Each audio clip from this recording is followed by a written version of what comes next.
inna ad-diina yusrun, diinni kun amantaan islaamaa jaalawwan kiyya ka islaamaa maal jee laafaadhaa jee diinni kun waa hin jabeeffamu ahadun tokkoo namaatin illaa galaba isa injifatu malee wasaddidu dalagaa haqa qunnamtuu taate hojjedha waqaaribu jiddu jireessa ta'a wasaddidun istiqaamaa qabaadhaa jechuudha wa abshiru ammas gammadaa je rabbiin addunyaa fi aakirattuu isin haa gammachiisu wasta'inu gargaarsi badha dura ganamaa keessatti salaata subii yeroo salaatu taa'i dhikrii salaata boodaa godhu hin jarjarin kobeetee fudhattee dhikrii ganamaatiin koottu waan rabbiin sii laaffise arra guyyaa jum'ataati suuratul kahfii qaree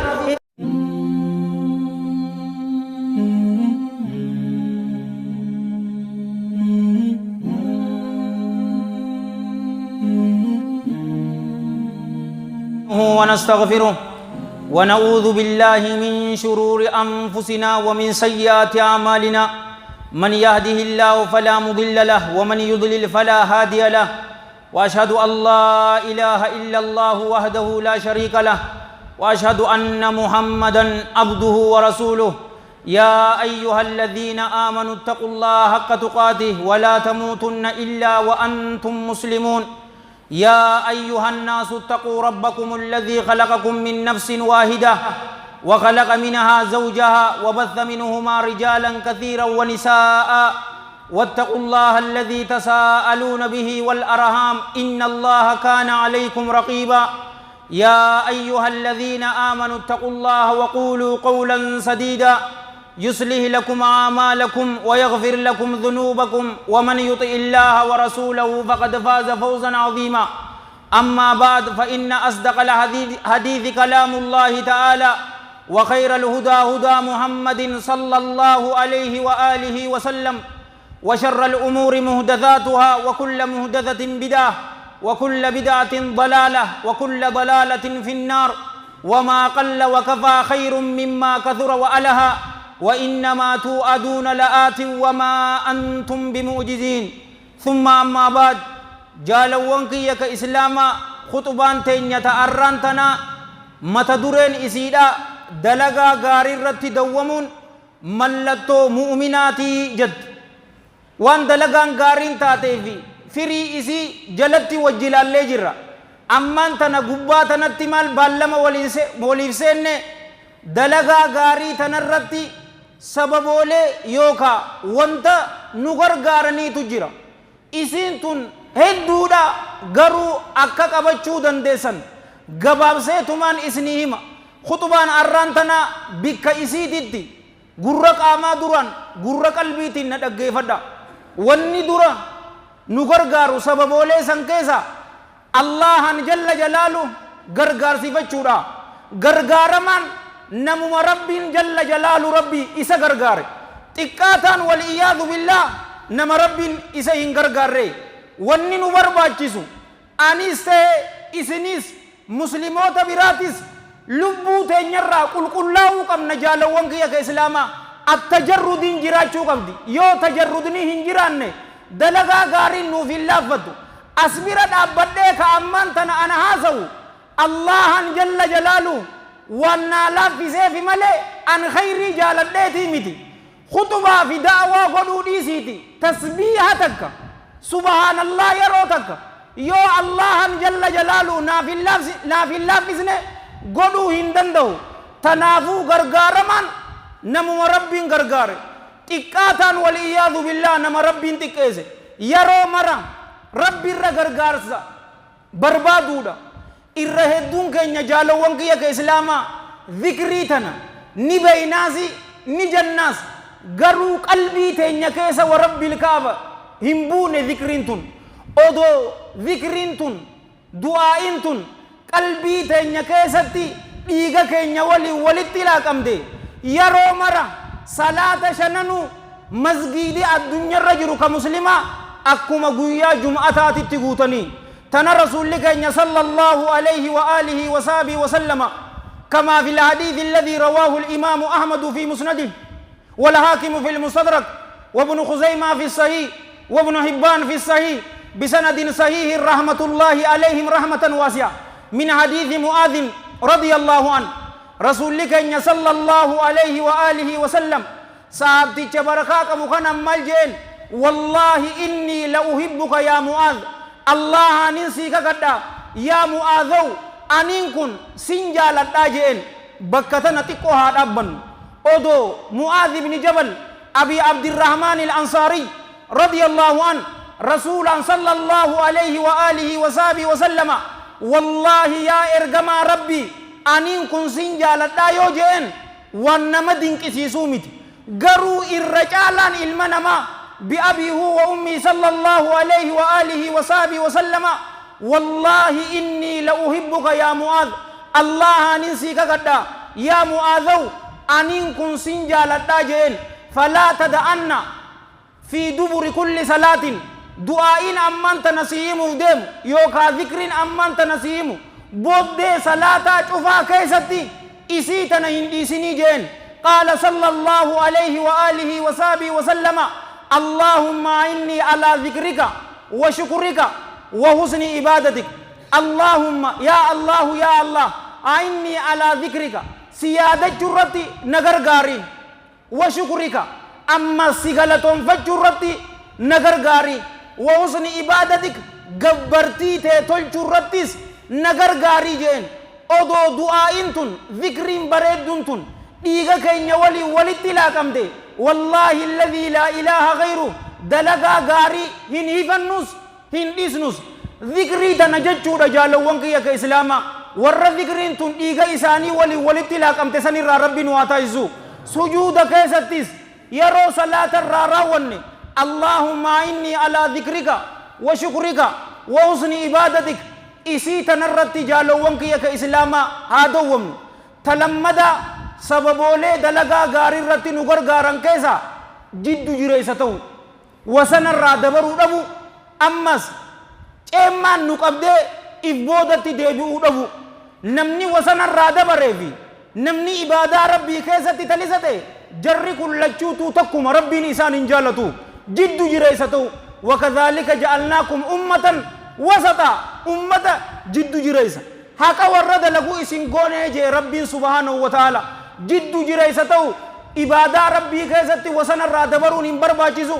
أفبود آنون هم برباجزو تنا رسول لك صلى الله عليه وآله وصحبه وسلم في المتفق عليه من حديث أبي هريرة رضي الله عنه قال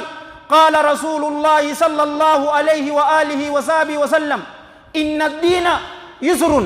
ولن يشاد الدين أحد إلا غلبه فسددوا وقاربوا وأبشروا واستعينوا بالروحة والغدوة وشيء من الدلجة أو كما قال صلى الله عليه وآله وصحبه وسلم إن الدين يسر دينكم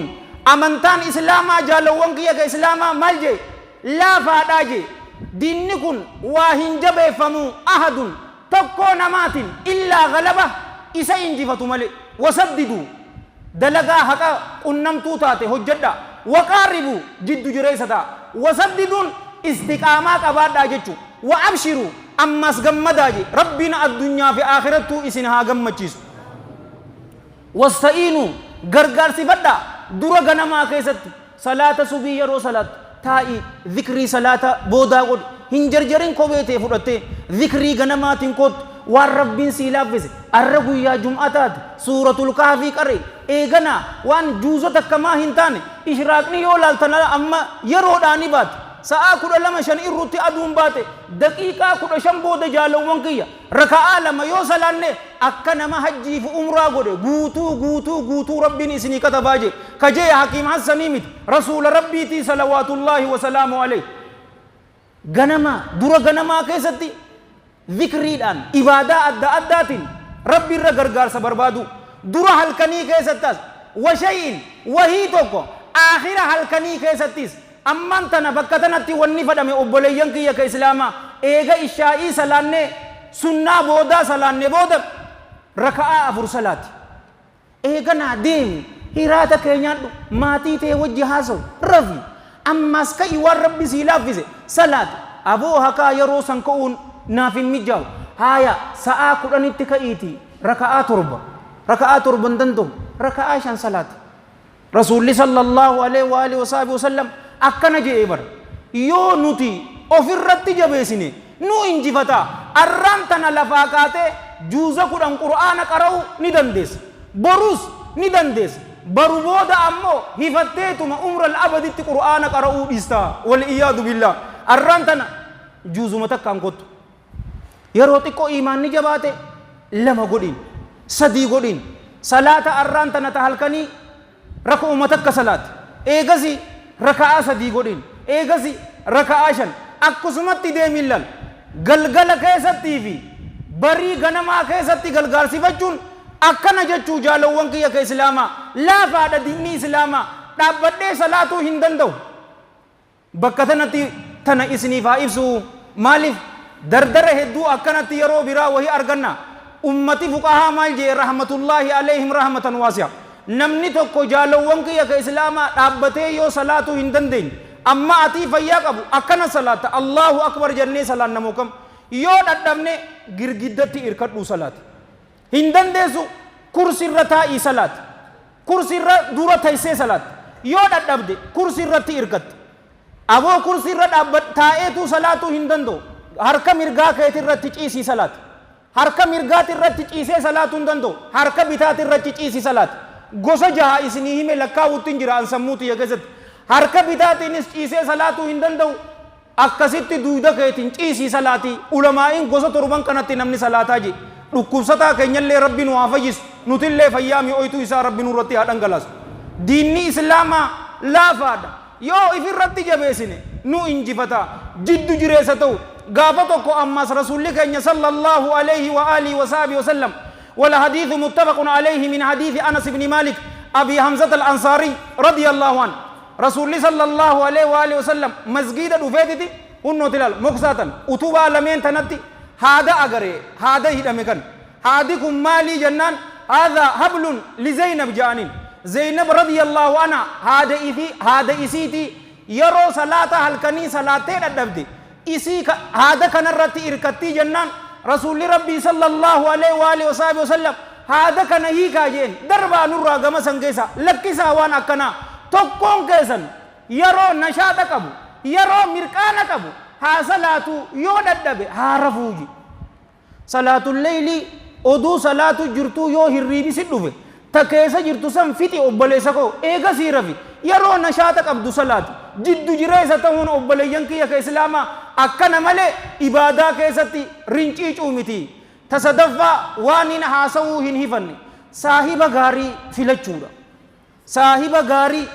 irra hedduu namaa masgiidarraa wanni dhabamsiise saahiboota isaa ka duraanii biratti deebi'eeti obboleeyyan kiyya ka islaamaa. Haa'ulaa maa yusalluun anta kamaa maa tisalli as-saahib yusaahib saahibni wal harkisa. Yoo nama gaarii taate gama gaarii si harkisa. Maa da'awaa hin goone maa ilmii hin qaraane maaliif ilmii naman qaraasne maaliif haala kee hin tolchanne akkanas hin jabu. Kaanis waan hamtuu sitti bareecha maaliif fireendi hin qabaanne arra sabtii mana ciffaraa waliyyaadu billaa nuun deemis hin jaa. Tana rasuulli keenya sallallahu alayhi wa alihi wa sahbihi wa sallam كما في الحديث الذي رواه الحافظ ابن ماجة في سننه وحسنه علامة الألباني لشواهده كما في صحيح الجامع وفي سنن ابن ماجة رحمة الله عليهما رحمة واسعة من حديث أنس رضي الله عنه قال قال رسول الله صلى الله عليه وآله وسلم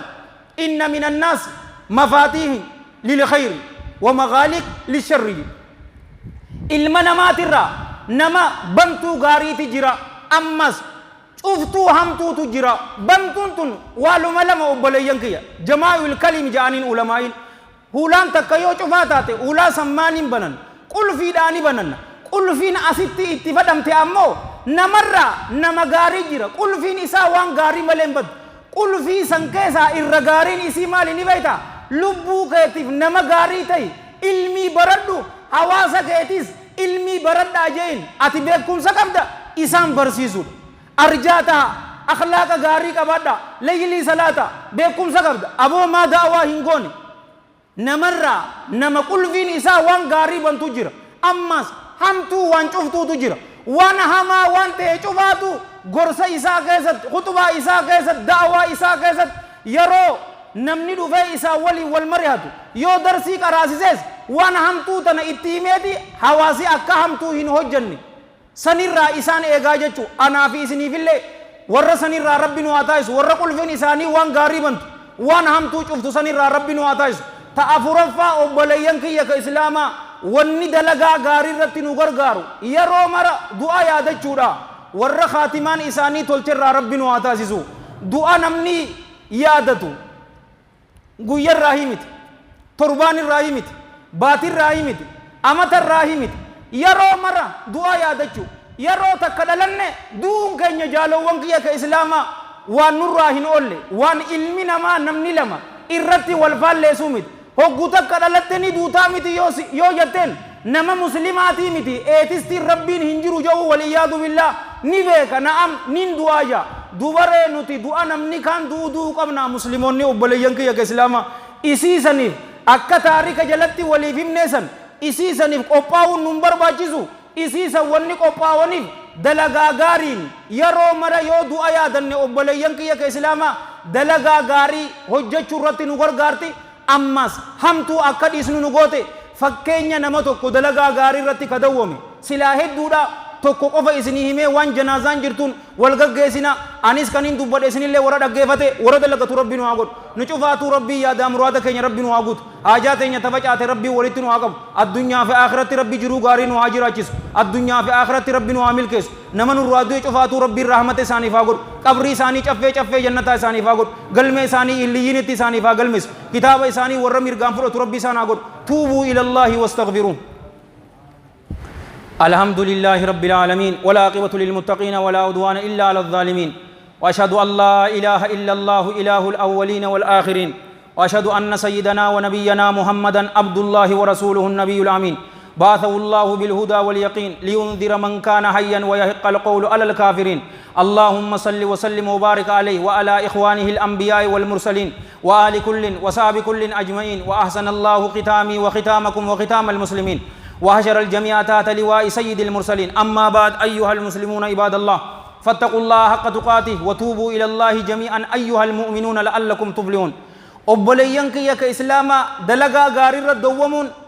khaatimaan namaa ni tolti eega khaatimaan namaa tolte warra jannataati rabbiin anaa fi isinii fi muslima cufaatu warra jannataati irraa rabbiin waa godhu jannata kaanii mitiitu ollaa rasuulaa salawaatullaahi wasalaamu alayhi firdoosa al'aalaa keessatti rabbi saahiban waa godhu gurbaa irra colle nama rasuula boodaan sallallahu alaihi wa alihi wasallam namni akkaan istiqaamaa qabu gurbaa kana radiyallahu anhu ardaa inni abi bakrin siddiqi radiyallahu anhu hadiithuma tokko waa'ee isaatirraa isinii faahimu hadiithni kun kayyoo namaa kakakaasuun sinja hadiitha isaa imaam muslimii odeesse sahih isaa keessatti rahmatullahi alayhi rahmatan waasi'a min hadiithi abi hurayrata radiyallahu anhu qaal قال رسول الله صلى الله عليه وآله وصحبه وسلم قافتك رسول لك إن صلوات الله وسلامه عليه صحابوت إسات عليهم من الله الرضوان قافي إسان قافت مالجئ من أصبح منكم اليوم صائما